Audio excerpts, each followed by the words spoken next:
Alright, we took a look at the ASUS B660 ITX combo and the Intel i5, the Alder Lake 12400F recently. I had this semi-passive project in mind, and with the low amount of power consumption from this power-limited Alder Lake CPU, it seems well suited to this, so let's give it a shot.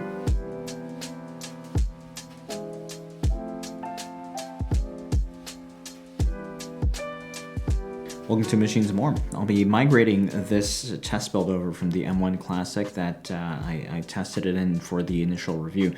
And I'm looking to use this mainly as a video editing workstation for the channel, of course, but still not give up on gaming capability. Now the goal here is to run the 12400F without a direct cooler fan, and we're going to rely on case fans only, due to the job of a heat exchange off the heatsink. At full load, this CPU is going to draw around 60-ish watts, a lot less for gaming, and I'm pretty hopeful this will work well without sacrificing any performance. In the last iteration of my Sliger SM550, we tried the Noctua All9x65 semi-passively with the Ryzen 5 3600, and it was okay, but I still felt like there was too much compromise. I had to undervolt too heavily with that combo. And the 12400F is going to give better gaming performance anyway. So today we're going to try the same concept, but with the Be Quiet Shadow Rock LP, much wider fin spacing here. And this is a cooler that I've actually used with this case when I first built it up with Ryzen 5 2600, and there it was also okay, but all-core performance, it also required severe undervolting. But when it was used for gaming with a blower-style GPU, it was acceptable. Be Quiet graciously sent over this cooler and a few of their Silent Wings 3, these guys here, which we'll use for the build today. And I also did want to acknowledge Lian Li. They sent by a new white version of the SP750 power supply. Big thanks to them, and this should go nicely with this white case, although it's going to be well more than enough power supply for this build, but the lower load from this build will actually keep this power supply in the fanless zone the whole time, which is going to be helpful because then I can keep the fan side facing out, which it's going to look a little bit more attractive than having the labeling from the other side show. So let's go over to the build desk and I'll walk through a bit of the logic and the build process, and then we'll test it out and see how it does. So I've set up the motherboard here. Put the RAMs in. I roughed this fan in place just to get an idea. The cables are connected, and then we'll go ahead and pop out that power supply. I'm just going to attach this motherboard here. But let's take a quick look at this cooler. Cooler is just low enough here to fit inside this case, but we can't attach the fan. Okay, so basically it's going to go like this, and the airflow, it's going to be from bottom to top. I've tested it a long time ago. Bottom to top worked marginally better than top to bottom, so we'll intake at the bottom and exhaust at the top for this setup. And for the fans, I'm actually going to split them up instead of putting them on a single header. I'm going to split it up. This one, it's I want this to be more of the fan that is dependent on the CPU, like that is more sensitive to the CPU temperature, and the case fan, other one fan here, can just kind of it doesn't have to spin as fast necessarily, right? Because this was more likely the one to be doing the heavy lifting right here. But you've got a wider fin spacing than the L9x65 that we used before, and the advantage of this is that, well, if you're not forcing air actively through the heatsink, then you at least want there to be a little bit more space for convection to happen. Otherwise, if it's too tightly spaced, the air is not going to flow through it anyway. It's just going to find a simpler path right here. For example, if we cover this off, then the air would come in through this side instead. All right, let's take a look at this power supply here. Haven't seen one of these before. So, some of you might remember the V850 SFX from Cooler Master that we looked at not too long ago, and that had a black fan. And I like that this one has a white fan. It is a very consistent look overall. Turn over, no labeling, clean, save for these screws, but I guess they could have painted them white, but all white here. This is this is nice. All right, labeling's over here. So we'll keep the fan facing out, like I don't think the fan will turn on, even though there's going to be a solid panel in front of it. It shouldn't be an issue. These are nice. I did not expect them to have white ends and, you know, braided cables, so this is a surprise. This build's going to look a lot nicer than I thought it would be. So, and all this in a just out of the box. That's really cool. So, liking this a lot. So we'll put the, I'm going to put the rough the cables onto the motherboard, and then we can, I think we'll actually connect it all up and just pop in the GPU then. Okay, so one thing I don't like as much about this cable is that it has provision for, you know, an 8+8 pin motherboard setup, but I don't actually, most mini-itx boards will not need these. So I'm a little surprised why they are kind of fused to the CPU cable. And so that creates a little bit of extra clutter here. We'll have to try and see if we can tuck it into this corner here, but I think, yeah, it's not the end of the world, but I did find that a little bit interesting why they would have gone with that. And I don't see another CPU, like an EPS cable in the box. That's the only one, so. Okay, I cleaned it up as best as I could. Unfortunately, these don't come with cable combs. That would have been nice, but we'll, you know, kind of make do as best as we can. I really should have gone with white fans here, but that's a potential future change there. At least this particular cooler did not come with LGA 1200 hardware. And what was nice is that this board, the B660 ITX from ASUS, I was talking about it having two sets of punch outs, one for LGA 115X and another one for LGA 1700, and we got to take advantage of that feature here.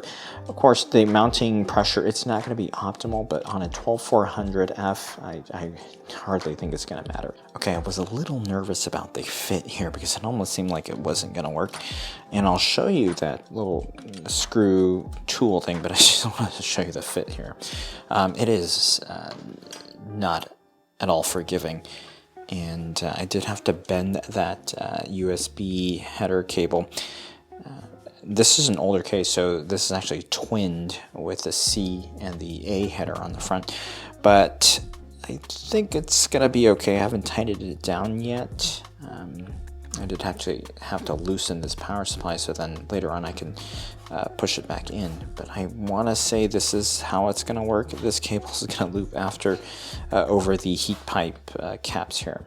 All right, this is the solution for that issue that I brought up before when I reviewed this cooler. This will hold the screw until you can you know, drop it in the hole. Okay, after what seems like 50 tries, I finally got it in. So, go figure. That tool didn't make things too much better. The cabling over here, and this is like a, you know, like a 2-point solution. So I you know, we'll see soon enough how that works. I want to say when I did it many years ago that I had the whole thing flipped around because I had it on like a B450 ITX ASUS board, and that heatsink was much lower, and this thing cleared on the other side, but we'll see. It's definitely not as clean a fit as I wanted, but it does, I assure you, it does all fit if you have this case.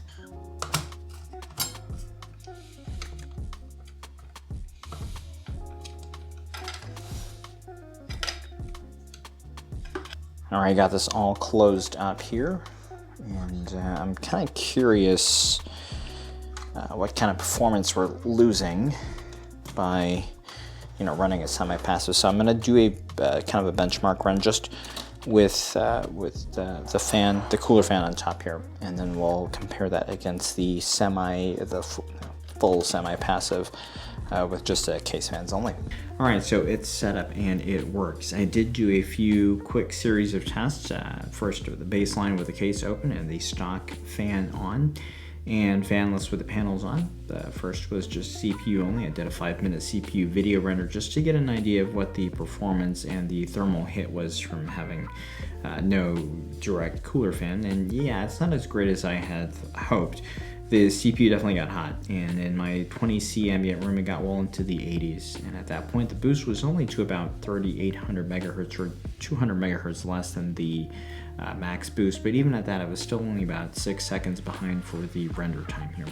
So not ideal for a workstation, definitely not the best setup thermally, but this type of setup can be well suited to a more pure gaming scenario, and I had my son run it through a gaming test with Jurassic World Evolution.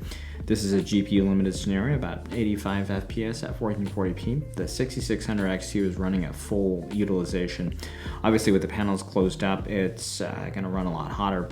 Both your CPU here and GPU peaked at about 75 degrees here. The performance is still okay, and the CPU core clocks and the GPU core clocks, they were more or less similar between the open and the closed case without the cooler fan.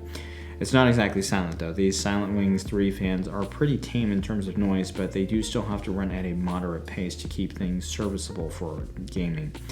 And my son ended up playing for a little bit longer, and surprise, PSU fan did come on, though I'd imagine it was the hotter case air temperature here from the extended gaming that triggered it. And we're less than 50% of the load capability of this power supply. I do think this build looks quite nice, and it's very different. And I really like how this Lian Li power supply, this SP750 white version looks. It's truly white, from the braided cables to the fans down to the terminals. It's actually a really stunning looking unit here. So anyhow, while the semi-passive setup isn't going to be as good in a CPU rendering scenario, with the solid panels, it's actually not terrible for this case. It's acceptable, and even if you did want to run a unit with a fan with 55 millimeters of cooler clearance, you just don't have too many good options. And this is just another method, and at least this system is whisper quiet when it's at a lower utilization. In the long run, I definitely like to get some higher RPM case fans in there, like NFA 12x25s. I'd want to have the 2000 RPM just to give some headroom for a warmer room, such as in the summer. But I do intend on experimenting with this one a little bit longer, and yeah, I'll probably go back to something well ventilated like the M1, but we'll see how this works out. And at least I do plan on editing this video on the system in Final Cut just for the test drive, and yeah, I do have a working config for open core on Alder Lake. Alright, so I did want to share a quick audio recording right now, just a quick and dirty audio sampling. I'm talking over it, but my phone is pointed at the system. You can kind of hear it spiking. It's been rendering video for a few, about 3-4 minutes, and I did it again just so I could grab it here. Obviously, I'm gonna have to slot this in there, so it'll be exporting again, but just to give you an idea, the GPU is doing the majority of the heavy lifting here. So you're not going to have, I mean, the CPU obviously is still doing some work, so you can hear that fan, the case fans will spike up occasionally, but overall, it's actually quite good, and the performance is doesn't really leave too much to be desired. So there you go. It'll kind of ramp up a little bit every now and then when the CPU is being delegated something, but outside of that, it'll kind of temper out a little bit. So this is as loud as I've heard it as I've been doing the video editing here. So yeah, I'll keep you guys posted. I'll leave the build components link down below. Please give a like, subscribe if you haven't already. Thanks for watching.